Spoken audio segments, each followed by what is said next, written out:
Kalau kita ngomongin gempa, yang pertama kepikiran pasti guncangannya kan? Tapi gimana kalau saya bilang bahaya terbesarnya bukan itu? Jadi apa sih bagian paling bahaya dari gempa? Coba deh pikirin. Mungkin gedung-gedung yang ambruk atau jalanan yang terbelah? Ya itu semua mengerikan benar. Tapi ada satu hal lagi yang jauh lebih fundamental. Ini dia jawabannya. Bukan cuma guncangan, tapi saat tanah yang kita injak tiba-tiba berubah jadi cairan. Yap, Anda nggak salah dengar. Tanah padat jadi cair. Dan disitulah mimpi buruk yang sesungguhnya dimulai. Fenomena mengerikan ini ada namanya. Namanya likuifaksi tanah. Dan jujur aja, ini salah satu ancaman paling destruktif, tapi sekaligus paling jarang dibahas pas ada gempa besar. Gini deh, biar gampang bayanginnya.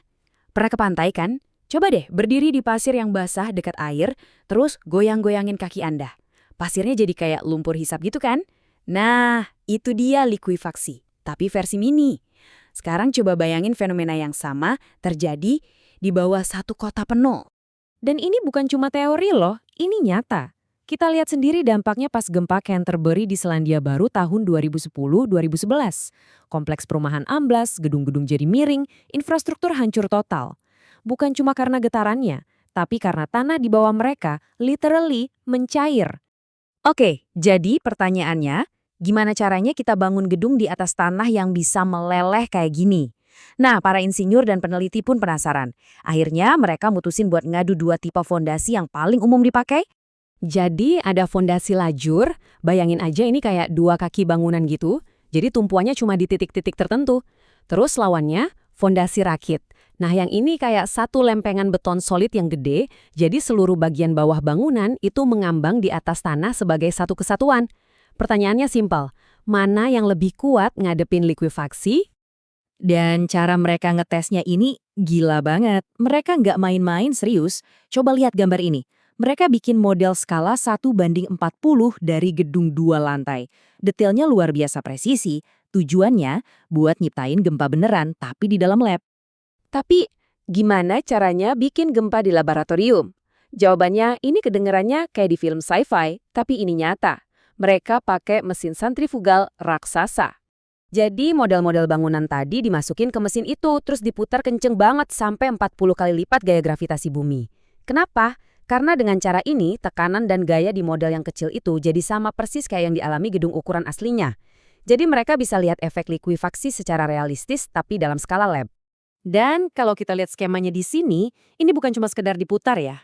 Semuanya diukur dengan presisi tinggi. Ada puluhan sensor yang dipasang buat ngukur tiap pergerakan, tiap tekanan. Mereka benar-benar mau nangkep setiap detail dari apa yang terjadi pas gempa buatan itu melanda. Oke, sekarang bagian yang paling ditunggu-tunggu. Hasilnya, tes pertama. Skenarionya gini, satu gedung berdiri sendirian. Nggak ada tetangganya. Kira-kira fondasi mana nih yang bakal jadi juara? Dan hasilnya, di awal-awal kelihatannya cukup jelas. Gedung yang pakai fondasi lajur, ingat yang kayak dua kaki itu, guncangan di dalam strukturnya ternyata lebih kecil, jadi bangunannya lebih aman. Kelihatannya udah ketahuan ya pemenangnya, gampang banget. Tunggu dulu, ternyata nggak sesimpel itu. Ada tapinya, dan tapinya ini gede banget. Lihat tabel ini.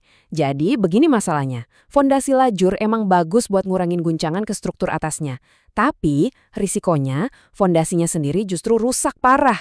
Gedungnya bisa amblas atau miring permanen. Nah, fondasi rakit kebalikannya. Gedungnya emang goyang lebih kenceng, tapi kerusakan permanen di fondasinya jauh lebih sedikit. Jadi ini kayak pilihan sulit kan? Mau guncangan lebih kecil tapi risiko amblas, atau guncangan lebih besar tapi fondasi lebih awet? Nah, disinilah ceritanya jadi seru banget. Para peneliti ini nggak berhenti di situ. Mereka nanya, gimana kalau gedungnya nggak sendirian? Gimana kalau ada tetangga di sebelahnya? Kayak di kota-kota padat gitu. Jadi, mereka ulang lagi eksperimennya. Tapi kali ini, di sebelah model gedung tadi, mereka tambahin satu gedung tetangga yang lebih berat. Tujuannya buat simulasiin blok perkotaan yang padat. Mereka pengen lihat gimana sih interaksi antar gedung lewat tanah yang mereka pijak bareng-bareng. Dan pas gempanya dinyalain lagi, yang terjadi selanjutnya adalah plot twist yang bener-bener bikin para insinyur kaget.